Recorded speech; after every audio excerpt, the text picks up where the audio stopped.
और स्वागत है आपका एक नए सीरीज़ में। मैं हूँ अभी बाली के इंटरनेशनल एयरपोर्ट पे। अभी मैं फ़्लाई करने वाला हूँ एयर एशिया को और मैं जा रहा हूँ मलेशिया कोलालमपुर। ये फ़्लाइट लगभग 3 घंटे की होगी। उससे पहले मैं आपको इमिग्रेशन जो मेरी बाली में हुई थी उससे रिलेटेड डिटेल्स आपके साथ शेयर कर देना चाहता हूँ। तो मैं अवेल करने जा रहा हूँ वीज़ा ऑन अराइवल फैसिलिटी। तो इंडियंस और चाइनीज़ सिटीजन्स को मलेशिया 15 दिनों के लिए वीज़ा ऑन अराइवल देता है। इसका जो भी कॉस्ट और पेमेंट का मोड और क्या प्रोसीजर होता है वो मैं आपको कोलालमपुर पहुंच के बताऊंगा। यहाँ बाली में इमिग्रेशन में कोई सवाल नहीं किया गया। एयर एशिया को जब मैंने अपना टिकट दिया उन्होंने भी ऐसा कोई क्वेश्चन नहीं किया, बस रिटर्न एग्ज़िट फ़्लाइट जो है मलेशिया की बस उसकी टिकट मांगी। रिटर्न भी उन्होंने नहीं मांगा, उन्होंने बस बोला कि आपका एग्ज़िट फ़्लाइट कब की है और फ़्लाइट की बुकिंग डिटेल्स दिखाएं। तो मैंने उनको जो मेरी एग्ज़िट मलेशिया से इंडिया की फ़्लाइट थी मैंने उनको वो दिखाया और उन्होंने कोई क्वेश्चन नहीं किया। इमिग्रेशन में भी बिल्कुल मुझे नहीं लगता कि इतना फ़ास्ट इमिग्रेशन एग्ज़िट ना तो आज तक मेरे साथ कभी हुआ और ना आगे कभी होने जा रहा है। मुश्किल से 2 मिनट भी नहीं लगे, 2 मिनट भी क्या 1 मिनट भी नहीं लगा। उन्होंने मेरा पासपोर्ट लिया, कोई क्वेश्चन नहीं, स्टैम्प किया और गुड टू गो। मेरे पास काफ़ी सारे पैसे बचे हुए थे तो मैंने सोचा कि उसको यूज़ कर लेते हैं एंड कुछ ख़रीद लेते हैं। तो एक माइलो लिया था और एक कॉफ़ी लिया, दोनों का कॉस्ट अराउंड एक का 25,000 था और एक 60 या 65,000 के आसपास की कॉफ़ी थी। तो ऐसा है, अभी भी कुछ थोड़े बहुत पैसे बचे हैं, उनको मैं या तो एक्सचेंज करा लूँगा टू मलेशियन रिंगिट मलेशिया पहुँच के, या फिर मैं सोच रहा हूँ कि मैं उसको एज अ सुवेनियर अपने पास रख लूँगा, क्योंकि ऐसा मैंने सुवेनियर कुछ लिया नहीं है। एक लुवाक कॉफ़ी है जो मैंने ली थी यहीं एयरपोर्ट से ही, तो वो मुझे पड़ी है अराउंड 120K की एंड वो मैंने 2 लिए और एक जावा बेस्ड एक चॉकलेट है तो वो मैंने लिया है। वो मुझे पड़ी है अराउंड 65 और 70,000 की, एग्जैक्टली मेरे को याद नहीं है, बट वो उतने की है। तो coming back to the real point, तो ये फ़्लाइट है एयर एशिया की सुबह 7 बजे की बाली से कोलालमपुर और एज सच अभी तक फ़िलहाल कुछ भी नहीं हुआ है। उन्होंने काफ़ी स्मूथ प्रोसेस था, इवन सिक्योरिटी में भी किसी तरह का कोई इशू नहीं आया। इतना फास्ट सिक्योरिटी, मतलब मुझे लगता है कि 5 मिनट भी नहीं लगा।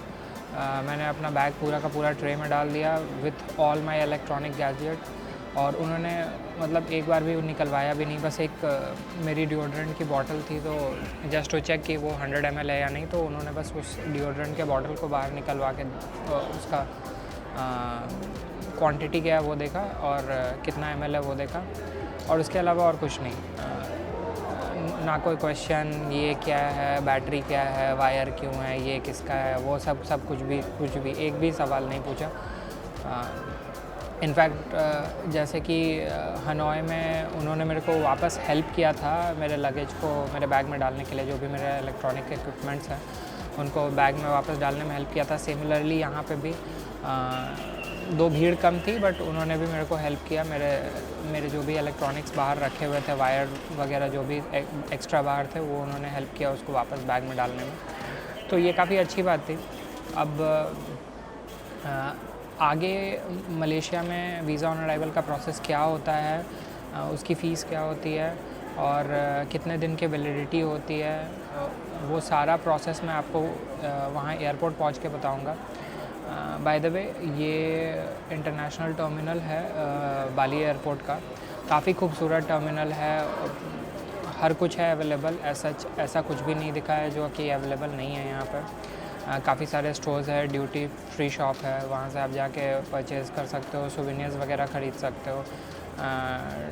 WH स्मिथ के स्टोर्स हैं, बाकी कॉफ़ी के काफ़ी सारे आउटलेट है, फूड कोर्ट है एंड उसके अलावा जो भी लग्जरी शॉपिंग ब्रांड्स होती हैं, बैग्स और क्लोथिंग ब्रांड्स, उन काफ़ी सारों की स्टोर्स भी हैं। जब आप अंदर आते हो सिक्योरिटी करके, एग्जैक्टली सिक्योरिटी के बाद ही, सिक्योरिटी भी नहीं, एग्जैक्टली इमिग्रेशन के बाद ही सारे स्टोर्स दोनों तरफ अलाइंड हैं।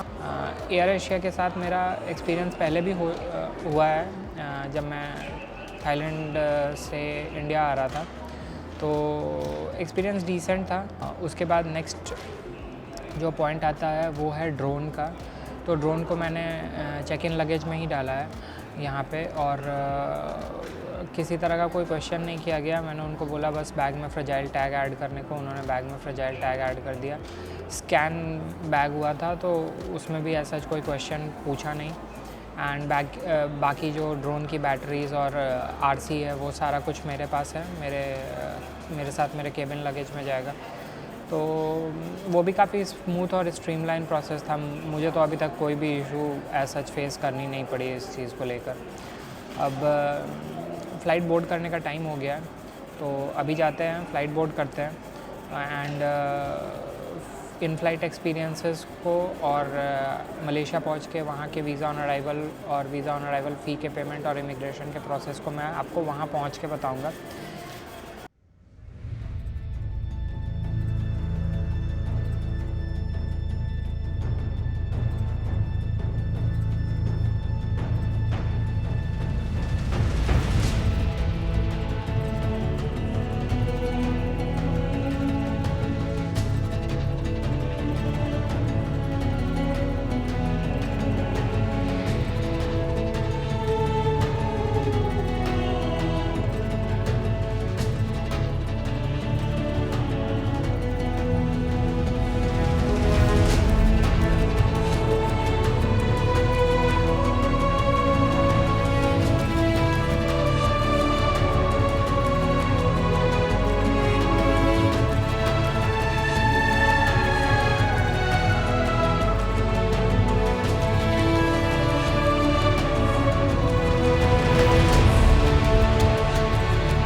फ़्लाइट में लगभग 1.5 घंटे हुए, 1-1.5 घंटे हुए हैं। दो दिन से एक्चुअली मैं सोया नहीं था बहुत अच्छे से। बस दोनों दिन का मॉर्निंग का कुछ ना कुछ प्लान होता ही था, तो निकल जाते थे। और आज भी मॉर्निंग में फ़्लाइट थी, तो मैंने प्री बुक कर लिया था मील एयर एशिया के वेबसाइट से, और मैंने ऑर्डर किया था अंकल चिन चिन चिकन। ये एक्चुअली में काफ़ी फेमस है। एयरलाइन में जो भी डिशेस सर्व होती हैं उनमें काफ़ी फेमस इसको माना जाता है। एंड थोड़ा सा एयरक्राफ्ट के बारे में मैं आपको बता देना चाहता हूँ। सो अभी हम फ्लाई कर रहे हैं एयरबस A320-200 को। ये स्टैंडर्ड 3x3 कॉन्फ़िगरेशन में है एंड डिसेंट है। जैसे पहले भी मैंने एयर एशिया में ट्रैवल किया है। पहले इंडिया में भी एयर एशिया हुआ करता था जो टाटा ग्रुप के साथ था, बट अभी उसको एयर इंडिया एक्सप्रेस यानी एयर इंडिया के एक सब्सिडरी में मर्ज कर दिया गया है। बेसिकली एक अलग ही एंटिटी बन चुकी है वो।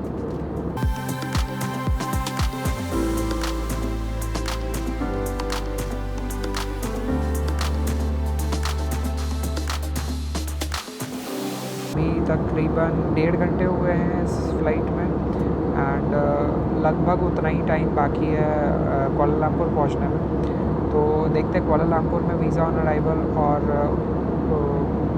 इमिग्रेशन का प्रोसेस कैसा होता है, क्योंकि यहाँ बाली में तो काफ़ी स्मूथ था। उन्होंने मेरे से एक भी क्वेश्चन नहीं पूछा कि कब तक के लिए जा रहे हो, कितने दिन स्टे करने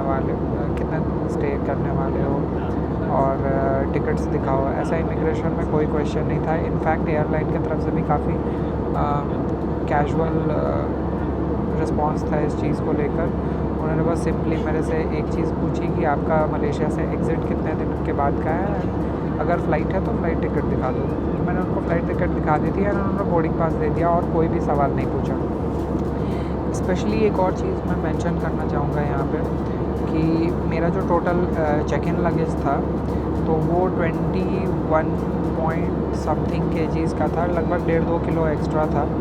एंड मैंने एड ऑन में 20 kg लेके रखा था, बट उन्होंने वो 1.5-2 किलो के लिए कोई चार्ज नहीं किया। एंड ना ही उन्होंने किसी तरह की कोई क्वेरी पूछी कि नहीं आप इतना लगेज नहीं ले जा सकते हो, आपको केबिन में ट्रांसफ़र करना होगा या पे करना होगा।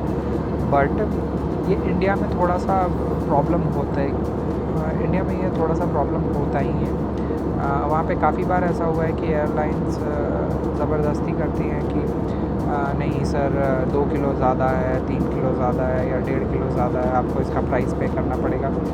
बट ये हमेशा नहीं होता है, ये कुछ मे भी पता नहीं एम्प्लॉय टू एम्प्लॉय भी वेरी करता हो, बट कभी कभी ऐसा होता है कि वो 1.5-2 किलो के लिए भी काफ़ी परेशान करते हैं कस्टमर को, which is not correct. Because customer अपनी तरफ से कोशिश करता है कि लगेज कम हो एंड वो कम लेके ही चलना चाहता है। ऑडियो को रिकॉर्ड करने का एक बहुत इम्पॉर्टेंट रीज़न ये है कि मेरे वन ऑफ द फेवरेट जो एविएशन व्लॉगर हैं जॉश कहल, अगर आप उनकी वीडियोस देखोगे एयर एशिया वाली, तो उन्होंने रेगुलरली बोला है कि उनका in flight one of the favourite meal जो है वो है अंकल इंजन चिकन। तो ये भी मैंने प्री बुक करके रखा था, तो अभी मैं उसको ट्राई करता हूँ एंड फिर उसका फीडबैक मैं आपको खाने के बाद बताता हूँ कि कैसा है। तब तक आप व्यूज़ एंजॉय करें बाहर के एंड फिर उसके बाद मैं आपसे मिलता हूँ कोलालमपुर पहुँच कर।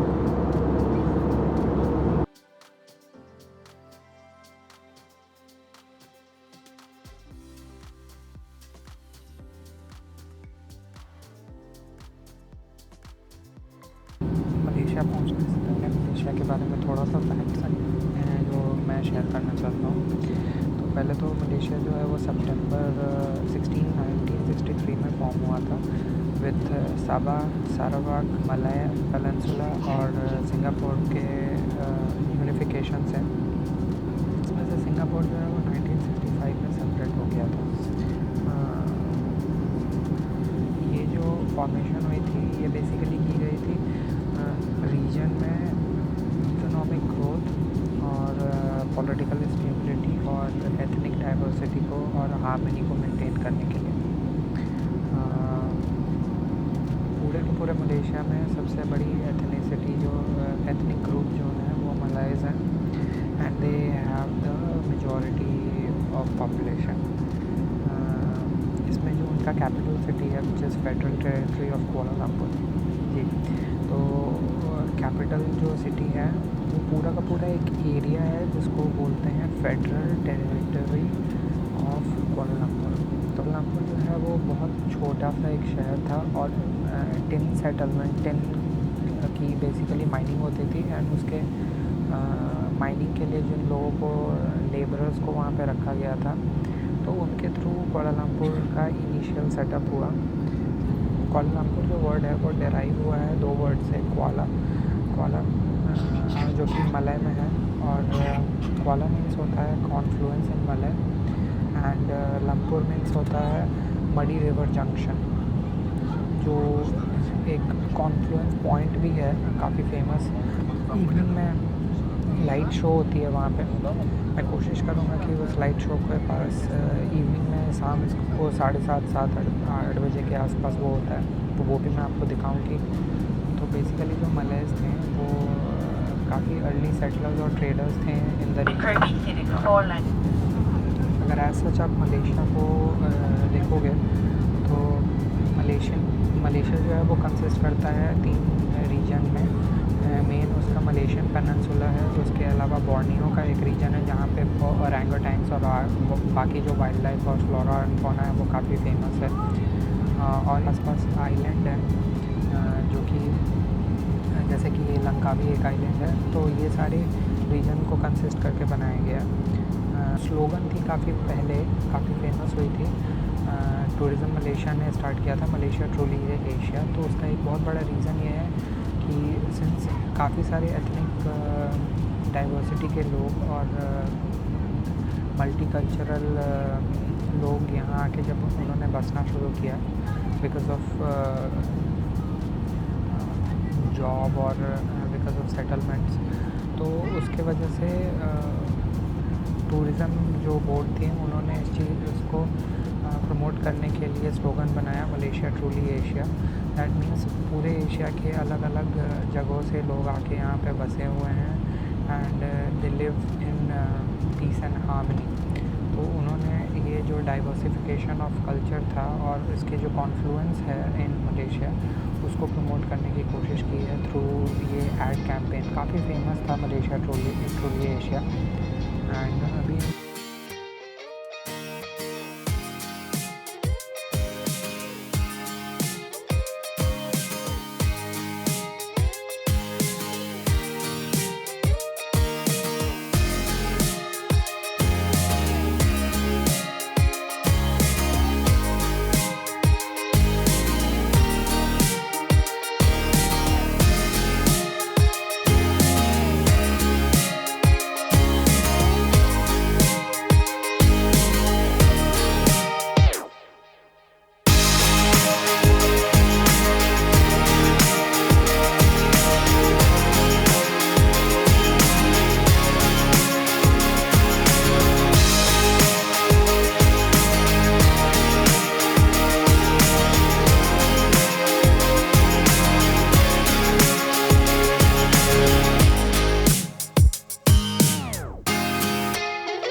ओके, तो मलेशिया में आपका स्वागत है। मैं अभी टर्मिनल 2 पे हूँ एंड मैंने अभी वीज़ा ऑन अराइवल ले लिया है। वीज़ा ऑन अराइवल 200 रिंगिट था और मैंने अपने कार्ड से पेमेंट किया था। कैश वो एक्सेप्ट नहीं करते हैं। मशीन है उनके पास, POS मशीन, और वो उस पर स्वैप करेंगे और आपका जो भी चार्ज होगा वो कटेगा। अच्छा, डिटेल्स एज सच डॉक्यूमेंट वगैरह उन्होंने मेरे से एक्सप्लिसिटली तो कुछ भी नहीं मांगा। बस पूछा कि कितने दिन के लिए हो, कहाँ से आए हो और रिटर्न फ़्लाइट कब की है। बस इतना ही डिटेल था। एक बहुत सिंपल सा फॉर्म था जिसमें आपको अपना नाम, मैं एक्चुअली में वो फॉर्म साइड में यहाँ पे डाल दूँगा। तो उसमें आपको अपना नाम, date of birth, nationality, passport number, place of issue, जो बेसिक पासपोर्ट में इंफॉर्मेशन होती है वो, और कब की आपकी डिपार्चर है वो सारा information and signature, date, place, बस इतना कुछ मेंशन करके आपको बस उनको सबमिट कर देना है। वो उसी टाइम पे आपको visa on arrival, fee payment करने के बाद वीज़ा ऑन अराइवल देंगे जो आपके पासपोर्ट पे स्टैम्प्ड रहेगा। एंड उसके अलावा आपका इमिग्रेशन भी उसी पॉइंट पे हो जाएगा। तो इमिग्रेशन फिर से बेसिकली नहीं होगी और आप डायरेक्टली निकल जाओगे, बिकॉज आप जब वीज़ा ऑन अराइवल आपको जब मिलती है तो आप उसी टाइम पे देखोगे इमिग्रेशन का भी स्टैम्प आपके लिए हो चुका होता है। प्रोसेस काफ़ी स्मूथ था, काफ़ी फ्लैट था, बिल्कुल भी भीड़ नहीं थी, बिल्कुल भी भीड़ नहीं थी। एंड खाली था। मुश्किल से मुझे लगता है 10 मिनट लगा होगा max to max. And flight basically has 3 terminal, terminal 1, terminal 2 और एक सैटेलाइट टर्मिनल है जो कि कनेक्टेड है मेन टर्मिनल बिल्डिंग से। जो मेन टर्मिनल बिल्डिंग है उससे कनेक्टेड है। तो आपको अगर सैटेलाइट टर्मिनल पे आपकी फ़्लाइट उतरती है तो आपको बहुत लंबा चल के इमिग्रेशन तक आना होगा, बिकॉज़ कहीं पे भी ये मेंशन नहीं है कि वीज़ा ऑन अराइवल कहाँ मिलता है। ऐसा साइनेज में कहीं पे भी कुछ भी मेंशन नहीं है। तो जैसे ही आप इमिग्रेशन हॉल में आओगे, इमिग्रेशन हॉल से जस्ट पहले आप देखना एक एलिवेटर होगा और एलिवेटर के जस्ट बाजू में एक ऑफ़िस होगा। आपको उस ऑफ़िस के अंदर जाना है एंड फ़ोन वगैरह अलाउड नहीं होती है वहाँ पे। तो आपको उस ऑफ़िस के अंदर जाना है एंड वहाँ पे आपको वो पूछेंगे कि आप कहाँ से आए हो और कितने दिन के बाद आपकी डिपार्चर है। आपको बस बताना है कि आप कहाँ से आए हो। तो अगर आपको वीज़ा ऑन अराइवल अवेल करना है तो थाईलैंड, सिंगापुर, इंडोनेशिया और ब्रुनाई के थ्रू अगर आप मलेशिया में एंटर लेते हो और एग्ज़िट ले रहे हो तो आपको 15 डेज़ का वीज़ा ऑन अराइवल मिलता है। तो आपको एक फॉर्म देंगे, आपको बस उस फॉर्म को फिल करना है और वो आपका at the very same time वो आपके एक फ़ोटोग्राफ लेंगे। फॉर्म फिल करके सबमिट करने के बाद वो आपकी एक फ़ोटोग्राफ लेंगे और आपसे वीज़ा ऑन अराइवल का फ़ी लिया जाएगा कार्ड पेमेंट के थ्रू। याद रखिएगा, कार्ड पेमेंट के थ्रू। ये जो वीज़ा ऑन अराइवल है ये केवल वेस्टर्न रीजन के लिए है। आप इस वीज़ा को यूज़ करके ईस्टर्न रीजन यानी कि जैसे बोर्नियो वाले एरिया में नहीं जा सकते हो। तो मलेशिया ये साफ साफ उस वीज़ा में मेंशन्ड है। तो इस बात का ध्यान रखें कि आप ऐसा ना सोचें कि आप यहाँ पे वीज़ा ले लेंगे और फिर यहाँ से फ़्लाइट लेके आप बोर्नियो चले जाएँ, बोर्नियो आप घूम लो। वो पॉसिबल नहीं है, बिल्कुल भी पॉसिबल नहीं है। ठीक है, वो एक्चुअली 15 डेज़ की है और मैं आपको दिखा देता हूँ। ठीक है, ये वीज़ा है बेसिकली एंड उसके बगल में जो एक छोटा सा स्टैम्प है वो मेरा इमिग्रेशन स्टैम्प है। तो इन्होंने टोटल 15 डेज़ के लिए वीज़ा दिया है एंड उसमें मेंशन्ड है permitted to enter and remain in West Malaysia and Sabah region. मुझे लगता है कि ये टूरिज़्म को प्रमोट करने के लिए मलेशिया के द्वारा लिया गया एक बहुत अच्छा स्टेप है, इन द सेंस कि मलेशिया को कवर करने के लिए बहुत ज़्यादा समय नहीं चाहिए। अगर आप बोर्नियो रीजन में नहीं जाना चाहते हो और आप मेन लैंड पेनिनसुला जो मलेशियन पेनिनसुला अगर आप वहाँ रहना चाहते हो या वेस्टर्न साइड रहना चाहते हो जो सबाह रीजन है, तो बहुत ज़्यादा टाइम नहीं लगता है। हार्डली मतलब आप 4 से 5 दिनों में अच्छे से कवर कर सकते हो। जो भी मेजर लोकेशंस हैं आप उनको कवर कर सकते हो। तो मुझे लगता है कि ये बहुत अच्छा इनिशिएटिव है। 15 डेज़ तो बहुत ही ज़्यादा है, मतलब मोर देन सफिशिएंट है मलेशिया के इस पर्टिकुलर हिस्से को एक्सप्लोर करने के लिए। और दूसरा चीज़ मेरे को देखना है कि टर्मिनल 2 से टर्मिनल 1 कैसे जाते हैं, बिकॉज़ आज का दिन और कल शाम तक का दिन मैं लंकावी में बिताने वाला हूँ। तो मेरी टर्मिनल 1 से मलेशियन एयरलाइंस की फ़्लाइट है जो कि यहाँ की नेशनल कैरियर भी है, तो उसकी फ़्लाइट है टर्मिनल 1 से। तो मैं टर्मिनल 2 से एक फ़्री शटल चलती है जो टर्मिनल 1 आपको ड्रॉप करती है, तो मैं वो शटल लूँगा और टर्मिनल 1 जाऊँगा एंड फिर मैं कोशिश करूँगा वहाँ पे अगर ATM हो तो वहाँ से पैसे विड्रॉ करने का। जो भी एक्सचेंज रेट होगा वो मैं आपको शेयर करूँगा।